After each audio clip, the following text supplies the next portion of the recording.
It's a fact parents know all too well. Kids can be mean. So mean. Many states, including Massachusetts, have passed laws to control bullying in schools. But what if the harassment doesn't end after graduation? In this week's in-depth focus report, we're examining the new push to ban bullying in the workplace.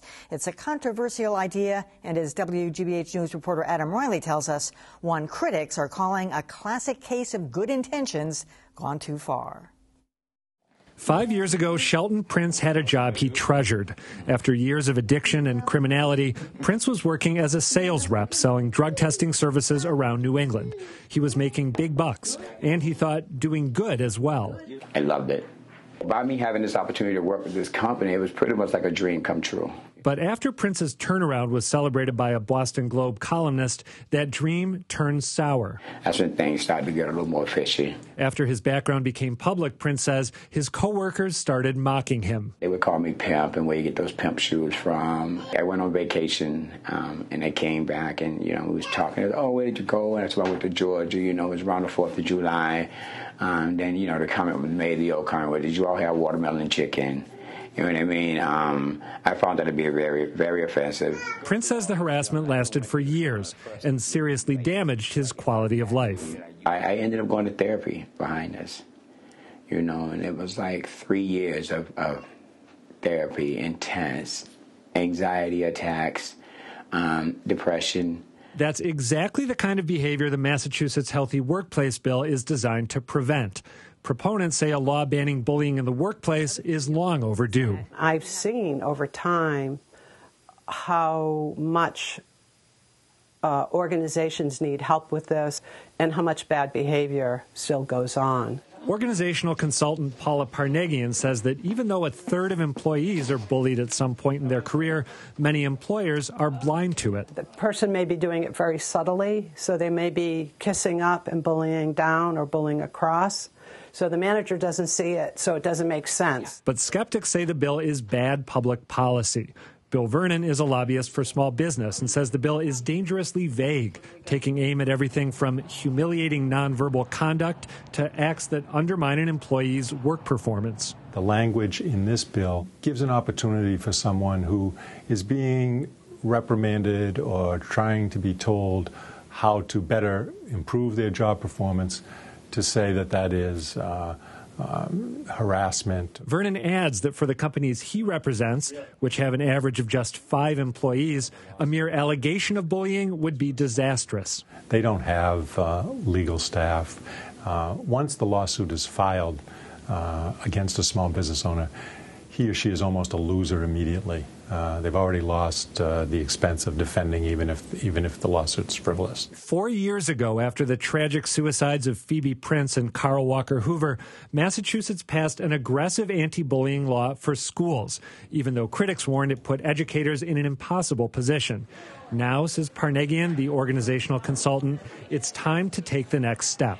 The world has changed. It's become a less hierarchical, more gentle place. People expect equal respect and dignity much more than 100 years ago. And for Shelton Prince, watching the workplace bullying bill become law would provide a measure of closure. From 2008 to 2013 right now, and I still get emotional just talking about this. Will it ever go away? I'm praying at some point it will. Emily, I should mention that Shelton Prince's former employer has changed owners since this allegedly happened to him. There have been some management changes there. We tried contacting the new owners of his former company and have not yet heard back about his claims. Okay, but if he was the victim of racist bullying, weren't there other options in place, like the MCAD, for him to go? There are other options. As he explained it to us, he tried to file a complaint with the Mass Commission Against Discrimination and did not file it quickly enough. There was a certain window within which he was supposed to make the claim, and he said he failed to do that. And he also said that the Mass Commission Against Discrimination process is fraught with red tape. That was the way he described it. And he thinks that, this should just be part of standard law, not something where, if you're a protected class, like, say, an African-American or a woman, then you have maybe special rights under the law. All right. Thanks for that, Adam. All right. Well, my first guest is a major figure in the push to ban workplace bullying in the U.S., David Yamada is the author of the Healthy Workplace Bill, which has been introduced in more than 24 state legislatures. He's also the director of the New Workplace Institute at Suffolk Law School. Welcome to you, David. Thank you, Emily. It's great to be on the show. So Adam cited this statistic where about 1/3 of the people in the workforce claim to have been bullied in one fashion or another. First of all, how do you measure that, and how do you determine whether it's bullying or just, you know, having your boss you around? Yeah, well, bullying is more than just a tough boss. It's more than a bad day in the office. It's intentional, it's often malicious, it's repeated, and it typically is health harming, either physical or mental health impairments as a result of that ongoing malicious behavior.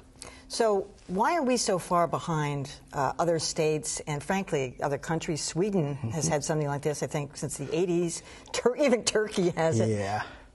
Well, Massachusetts would be the first state to adopt an anti-bullying bill for the workplace if this healthy workplace bill becomes law.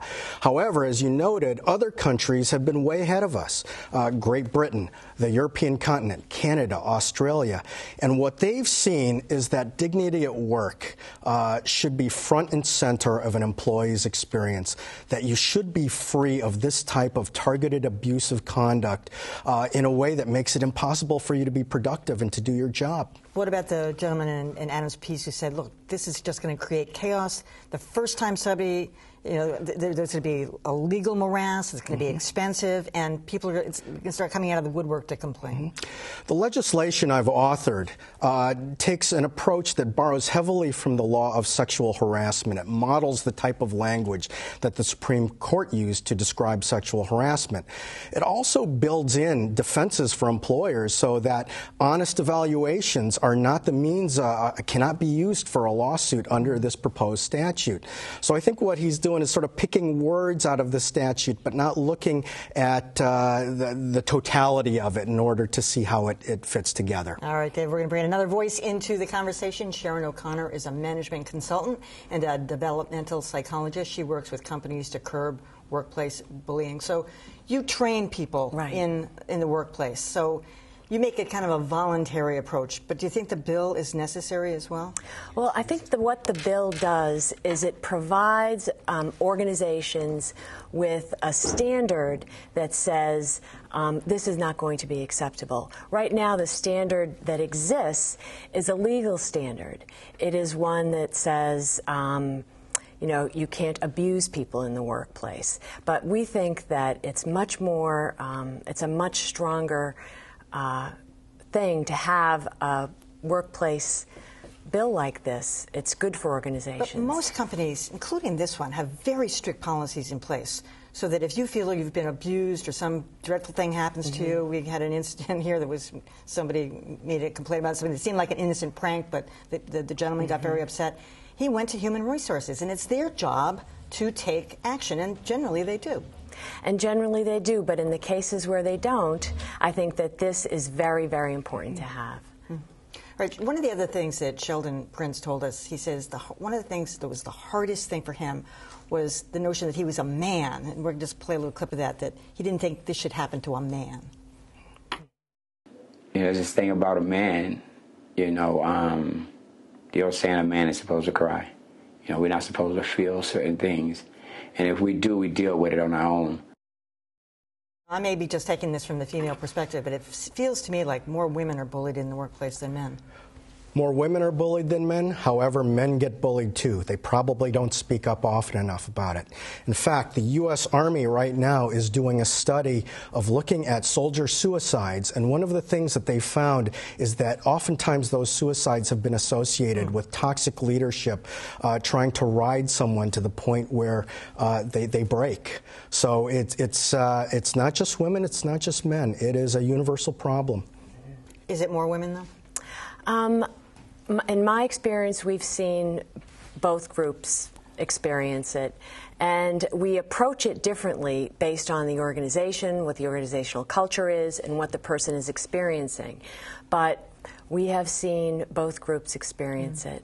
Right, so this is not a new thing. There's a great little scene in the movie Glengarry Glen Ross by David Mamet where Alec Baldwin is berating his employees. I want to have you judge whether this is bullying or being tough.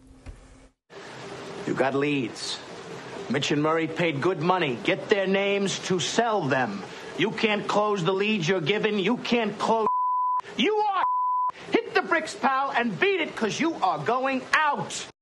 Perfect role, I should say, for Alec Baldwin. But what he's saying to his sales force is, if you can't get the job done, you're out of here. I mean, a lot of people talk like that in the workplace. Yeah. Is that bullying? There's a fine line between bullying and tough bosses, right? Yeah. If that show were to go on and we were to see it happen again and again and targeting someone in a way that's designed to basically push them out of the workforce and destroy their career, then yes, it would be bullying. In a segment like that, hard for me to say. What do you think? Bullying or just being tough? I agree. Motivating them? No, I agree with David. If it's repeated and it's health harming, then it's bullying. I think at some point almost everybody feels they've been the victim of something in the workplace. But you know, approaching people who are underperforming or have bad interpersonal relationships with other people, and then that person is brought in repeatedly. I mean, that person may feel like they're being bullied, but in fact, they're being reprimanded. This is the thing. I really feel like this is going to be problematic. Well, the Healthy Workplace Bill builds in specific defenses for employers that prohibit the bill from being used as basically a whining tool. Employee evaluations are protected under this legislation. Honest opinions by employers of their employees are covered by this as well. So in other words, Sharon, we'll hear both sides. Yeah. Well, he said, she said.